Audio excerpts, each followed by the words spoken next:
did you know that the Nintendo Switch has been out for nearly a year? I know, time flies when you're having fun. So we're here to bring you some updates and accessories and games for the Nintendo Switch that you're going to enjoy. It's time for Unboxed Daily. Welcome to Unboxed Daily. I'm your host, Jason, and yes, today is all about the Nintendo Switch. We're going to show you some of the great accessories that have come out for it recently, some of the games we can expect in 2018, and basically just fill that need for everything Nintendo. Yes, as you can tell, I'm a little excited.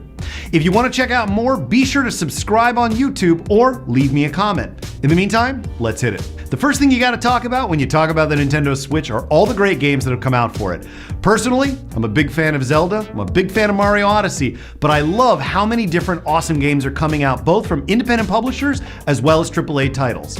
And here to tell us more about the upcoming games of 2018 is GameRanks, who on top of talking about games like Hyrule Legends and Mega Man 11, are bringing us some interesting independent publishers that you should be checking out. Number 9 is Octopus Traveler, which is an intentionally old school Square JRPG style game that has been really overhauled in its visual department. It kind of takes the best of both worlds, leaning into both the pixel art and the 3D elements of the game. It's really a gorgeous game coming from the team that brought you Bravely Default, experimenting with art styles in a way that honestly I've kind of wanted for a really long time, and it's nice to see it finally happen. The great thing about Octopath Traveler, it's a JRPG for nerds like me. It's great 2D and 3D gameplay, and it's innovative. You put all those three things together, you have a formula for a fantastic Switch game.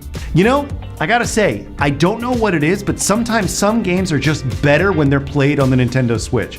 Maybe it's because it's a portable single-unit system, maybe it's because the developers had time to fix certain small bugs in the original releases, but whatever the case may be, there are just some games that I really love that are just better on the Switch. I'm not the only one who feels that way either. Here to share one of his favorite games for the Switch, ported from another system, is Kevin Kenson, who really loves Blossom Tales, and he's here to tell you why. Now, the reason why Blossom Tales finds its home on the Switch is because it is an unashamed clone and tribute to Legend of Zelda: A Link to the Past, something the game is not at all shy about constantly alluding to while you're playing it. And while the core experience is very obviously the same idea, where you're wandering around the world, going into dungeons, collecting gear, getting collectibles, finding hidden walls, and all that good stuff, it's not afraid to make a few of its own unique twists to it. One of the most interesting is the fact that the whole game is told from the point of view of an old man telling a story to two kids, who actually dictate some parts of the plot here and there, like which kind of monsters you encounter when you go to a village that's under attack. In addition to Blossom Tales, there are also some other great games on the Switch that you should be checking out, like Rocket League, Shovel Knight, and a personal favorite, Skyrim. Yes, you heard me right, Skyrim. Next up though, we gotta talk accessories, because the Switch by itself is great, but you can turn it up to 11 if you just put a little bit of money behind some of the great accessories out there to make your gameplay experience that much better.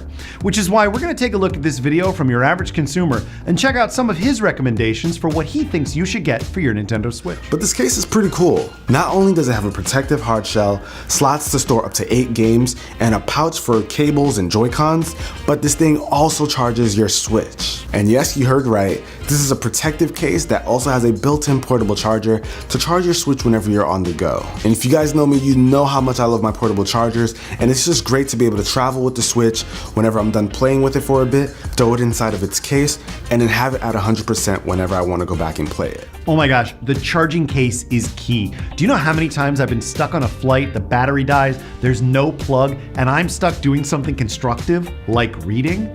Don't be like me, guys. Get a charging case. You'll thank me later. Now, battery life is only one component of a great Switch experience. The other, of course, is the actual controller setup that you have. And with the Joy-Cons, you have a lot of flexibility in this arena. But you know, there's a lot of options. How do you find the right one that's for you? Well, the guys from the Wolf Den are here to tell you about some controllers that they have found that they really love and are worth checking out. You need a Pro Controller. It's the best controller you can get, but it's a whopping $70 and will probably never get any cheaper.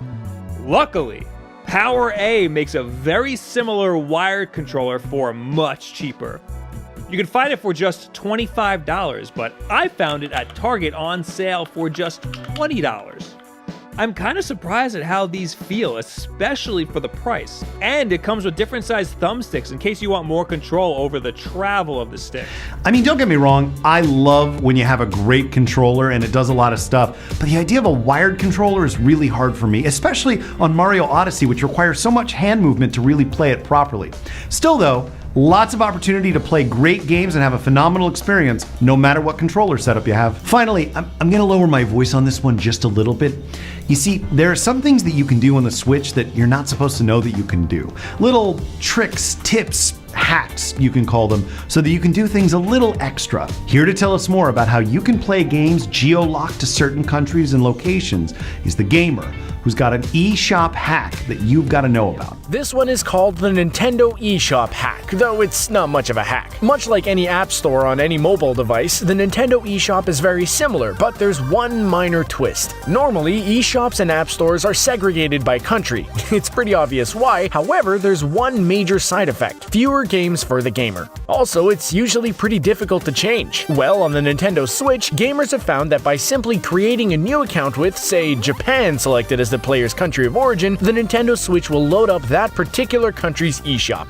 Another cool trick from the video, you can use Facebook to access Google, which can act as a browser. Thus, you get an actual browser for the Nintendo Switch.